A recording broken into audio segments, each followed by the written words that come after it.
Part 1. 1.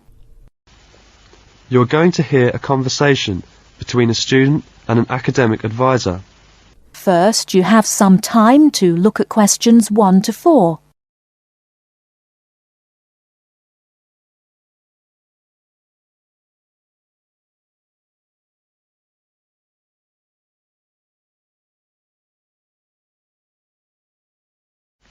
Hello there, you must be Jane. Please come in. My name is Mrs. Dunstan. Hello, Mrs. Dunstan. Pleased to meet you.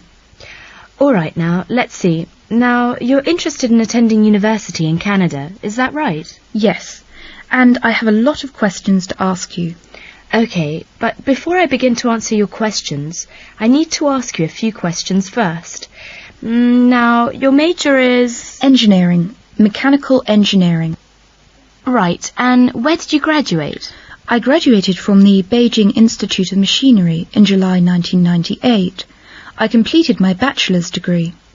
Okay, now, I'm assuming you'll want to continue studying in that field, am I right? Actually, I'd prefer to do an MBA if possible. But if I have no other choice, then I'll continue in mechanical engineering. Okay, now, are you familiar with the requirements for an MBA degree? Yes. Before you hear the rest of the conversation, you have some time to look at questions 5 to 10.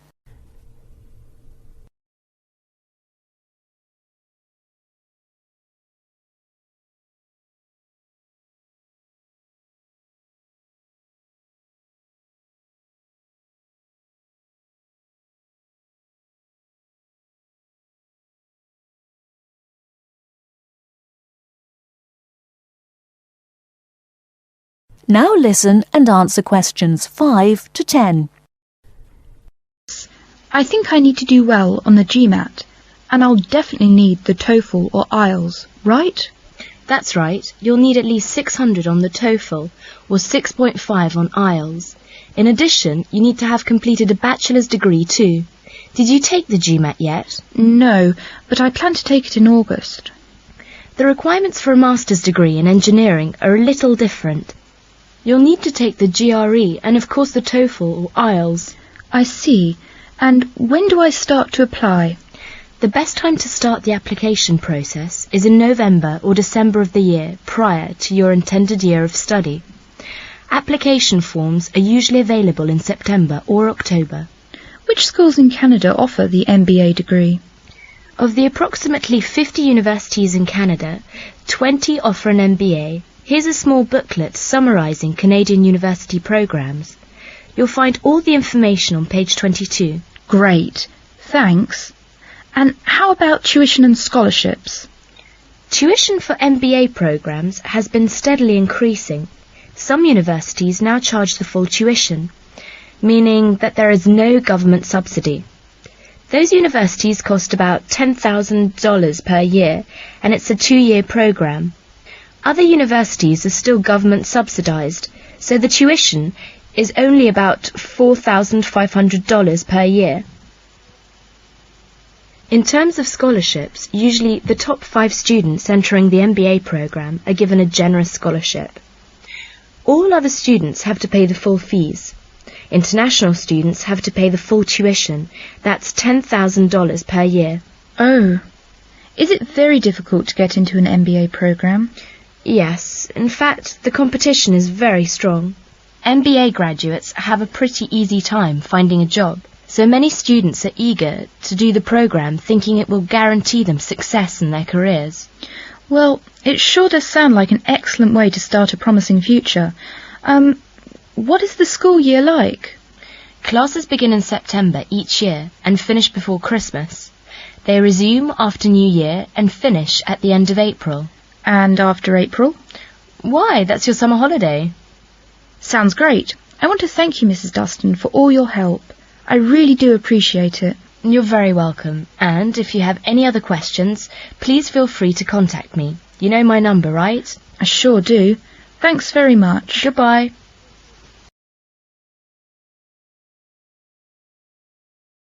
That is the end of part 1.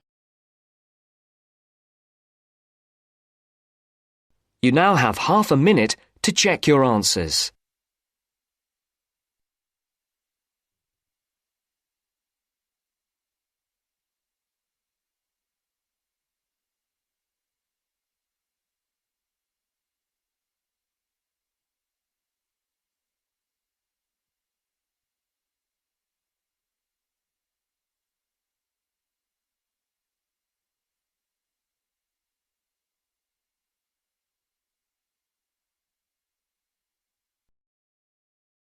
Now turns to Part 2. Part 2. You will hear two geography students talking. An older student, called Howard, is giving advice to a younger student, called Joanne, on writing her dissertation. First, look at questions 11 to 14.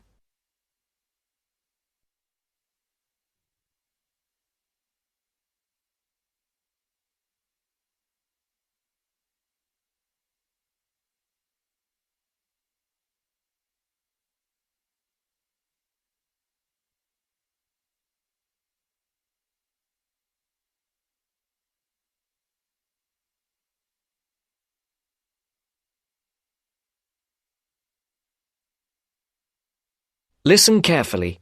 Hi, Howard. I haven't seen you for a while. Hi, Joanne. Yeah, they're keeping us really busy on the postgraduate programme. But how are you? You'll be starting your dissertation soon, won't you? Yeah, tutorials start next week. I've got Dr. Peterson. You'll remember it all from last year, of course. It's not something you forget easily. But seriously, although I didn't expect to enjoy writing my dissertation, and in fact I didn't really find it much fun, I wouldn't have missed the experience. I found it really improved my understanding of the whole degree programme, you know, from the first year on. Right.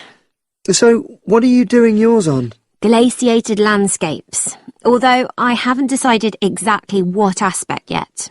I did mine on climate systems, so I can't help you much, I'm afraid. But you'll be fine once you start your tutorials. Dr. Peterson will help you focus. I know, and he'll set me deadlines for the different stages, which is what I need. My concern is that I've got tons of material on the topic, and I won't be able to stick to the word limit, you know. I remember I had different concerns when I was doing my dissertation. Last year? Yeah, before my first tutorial I did a lot of fairly general reading because I hadn't fixed on my topic at that stage. I actually enjoyed that quite a lot and really improved my reading speed, you know, so I was getting through a lot of material. I was frightened I wouldn't remember it all, though, so I got into the habit of making very detailed notes. So, did you find your tutor helpful in getting you started?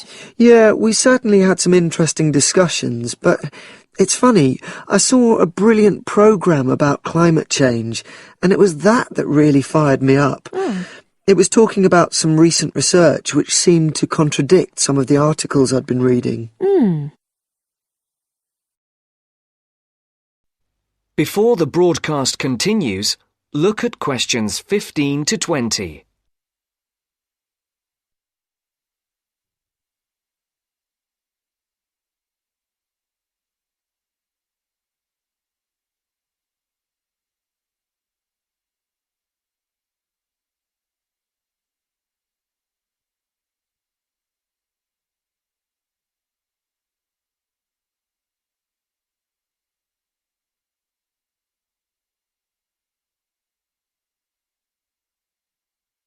You will now listen to the second part of the talk. So you say your tutorials start next week? Yeah. Well, the first month's crucial. You've got to meet your tutor and decide on your focus, but don't become too dependent on him. You know, don't see him every week, only when you want to check something. Right. Once you've got the focus, you've got to get reading. It's helpful to look through the bibliographies for all the course modules relating to your topic, and get hold of any books you think you'll need. I haven't got much money. I mean, get the books from the library, far better. And I suppose I should prepare a detailed outline of the chapters? Yeah, absolutely.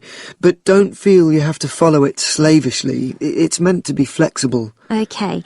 Now, I'm someone who likes to get writing quickly. I can't just sit and read for a month. Not like me, then.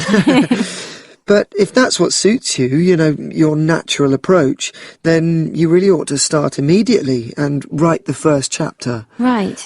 Now, Joanne, about the library, it's worthwhile getting on good terms with the staff. They aren't always helpful with undergraduates. I suppose they focus on postgrads more. Maybe. But show them you're serious about wanting to do good work. And what if I can't find what I need? Well, there's interlibrary loans. Borrowing books from other libraries, but I've heard it isn't all that reliable. You're right, but you probably won't need it anyway. Be positive. The library is likely to have most things you need. And during the dissertation writing period, you can take out 15 instead of the usual 10 books. Should I look at previous year's dissertations? You can do. But I won't know which are the good ones. The library only keeps the best, and the staff can advise you. Are they willing to do that? Oh, yeah. And I'm worried about getting journal articles from the electronic library. Well, have you tried to find any yet? No. Well, you should. It's really straightforward. That's obviously something I'll have to look into. Dr. Peterson will help. Yeah, I know I can go to him if I have any worries. Except he will be away in the second month. It's the holidays. You should ask him what to do while he's away. Gosh, yeah. But I suppose I can get a lot of support from course mates. I know a couple of people who are thinking of doing the same topic as me. Take care. Collaboration can become dependency. I think you'd better see how that works out, what the people are like. You're probably right. About other reading, I suppose Dr. Peterson will recommend plenty of good articles to get me started. One thing I'd find out is what his attitude is to internet sources. Surely not in this day and age. I'd better get that sorted out right at the beginning. I would if I were you. And I've also got some questions about the research sections. How much time I should spend explaining the process? Well, I think that's up to you. You can see how it develops as you're writing. Okay. It's the same with things like time management. That's something a tutor can't really help you with. I agree. So, is there anything else you need me to go over?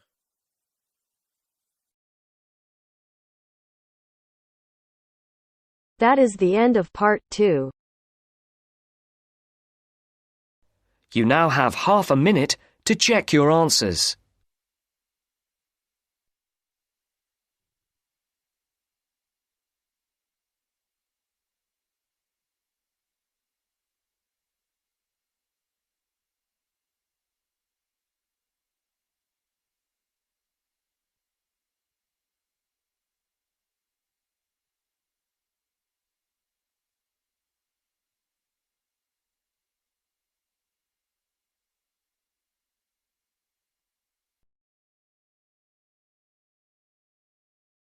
Now turns to part 3. Part 3. You will hear a woman talking about a number of different beaches to a group of tourists. First, you have some time to look at questions 21 to 25.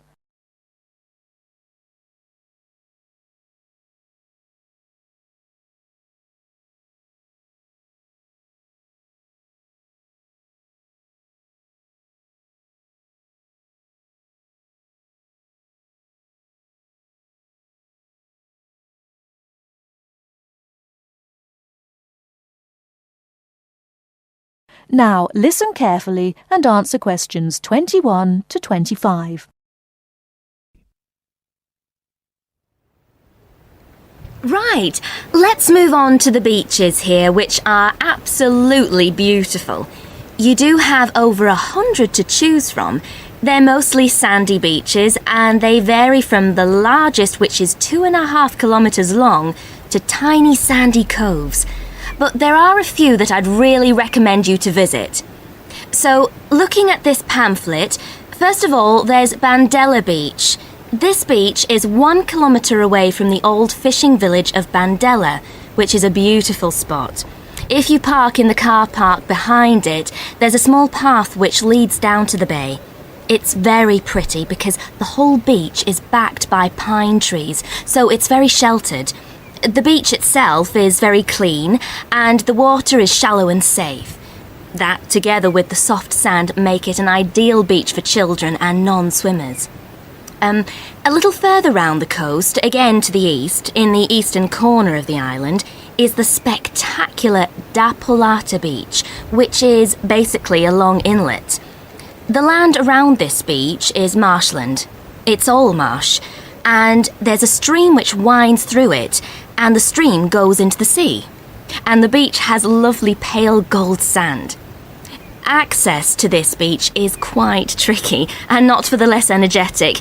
You have to go down a long flight of steps, 190 to be exact. But you'll be relieved to know that there's also a road which winds down to a car parking area. When you're level with the sea, there is a handful of shops and bars, and you can hire some beds and umbrellas. Continuing round the island, just past the tip of Calne, is the next beach I'd suggest you visit, and this is Sanget. Why? Because there isn't a beach longer than this on the island. If you want to know, it's exactly 2.5 kilometres long, and that's a bonus because it means it never gets overcrowded. It has golden sand and clear blue water shelving into the sea. Before you hear the rest of the talk, you have some time to look at questions 26 to 30.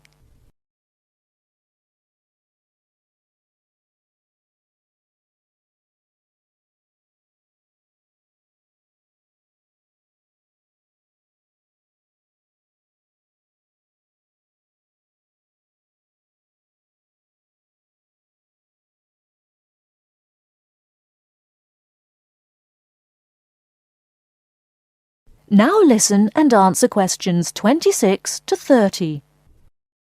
It has golden sand and clear blue water shelving into the sea. There are several beach restaurants to choose from, and water sports are available when the water is calm. But check first. This beach operates a flag system, as the sea can get rough, and you should always swim between the flags. There's a large car park which gives you easy access to the eastern end of the beach, but the western end is much quieter and more wild, as it is harder to reach. Blanaka is another popular beach, just in the northwest corner of the island.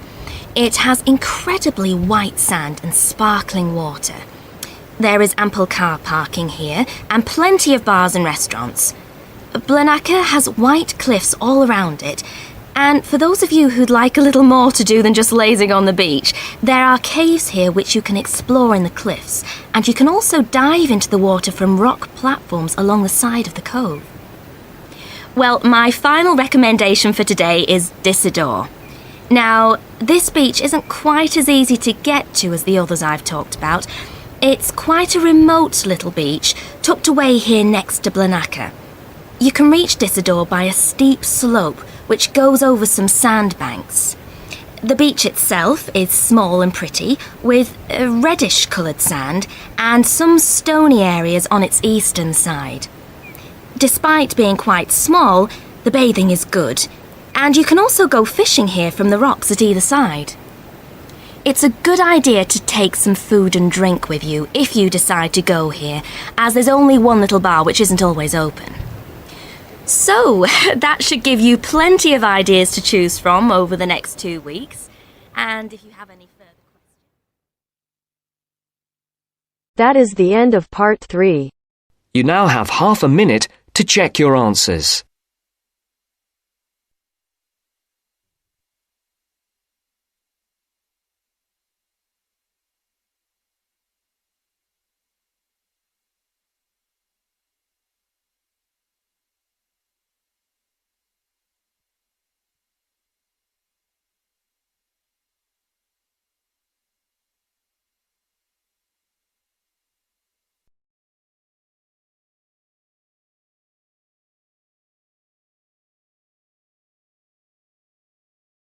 Now turns to part 4. Part 4. You will hear part of a lecture about a crater in Australia. First, you have some time to read questions 31 to 40.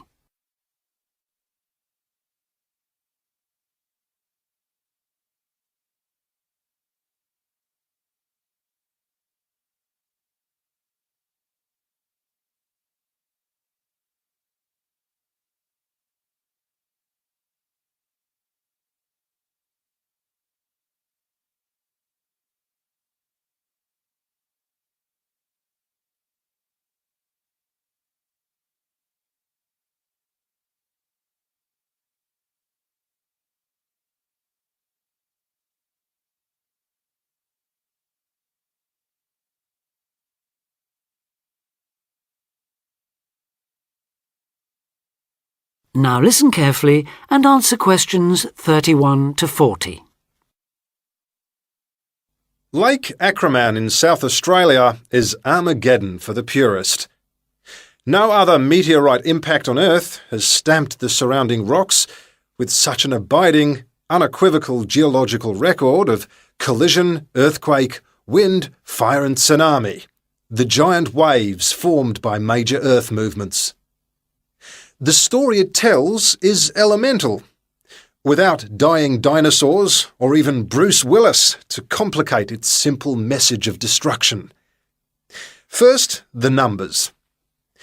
About 590 million years ago, a rocky meteorite more than 4 kilometres across and travelling at around 90,000 kilometres an hour slammed into an area of red volcanic rock about 430 kilometres northwest of Adelaide. Within seconds, the meteorite vaporised in a ball of fire, carving out a crater about 4 kilometres deep and 40 kilometres in diameter, and spawning earthquakes fierce enough to raise 100-metre-high tsunamis in a shallow sea 300 kilometres away. Ancient, stable and unglaciated, the bedrock of Australia preserves some of the most photogenic impact craters in the world.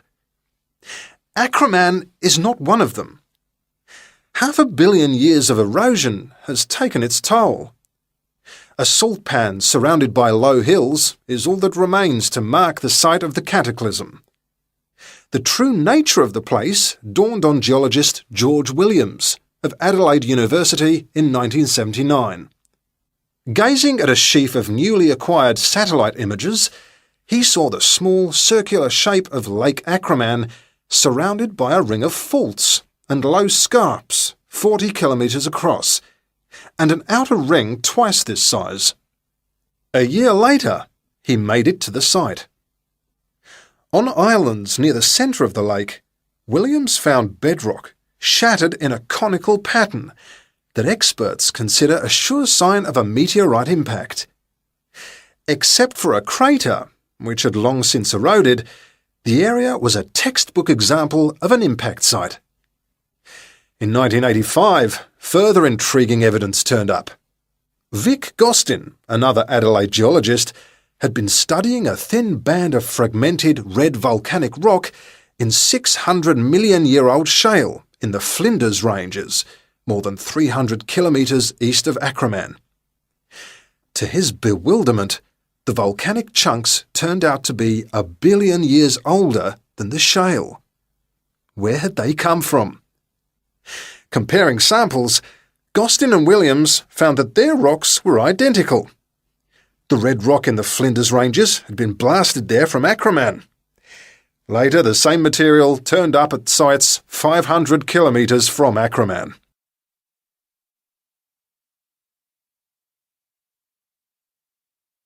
Everywhere, the bands of fragments showed the same structure.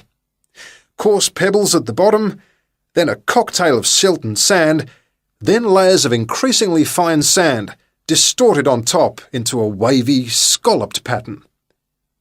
These layers also show, step by step, how the meteorite transformed the floor of an ancient sea hundreds of kilometres away, according to Malcolm Wallace of Melbourne University. First came the earthquake. Travelling at about 3 kilometres a second, shock waves arrived offshore within a minute or two of the collision, stirring up the water with clouds of silt as the seabed shook. Then shattered rock from the explosion arrived by air. Pebbles and boulders crashed into the water, reaching a depth of about 200 metres within a minute. One day they would become the lower band of the Flinders Rock. Sand took up to an hour to come to rest, finally bedding down with the silt that was also now settling on the sea floor as the effects of the earthquake died away. This mixture would eventually form the next layer. About an hour after the meteorite's impact, huge waves rolled in, leaving the ripples on the surface that later hardened into rock.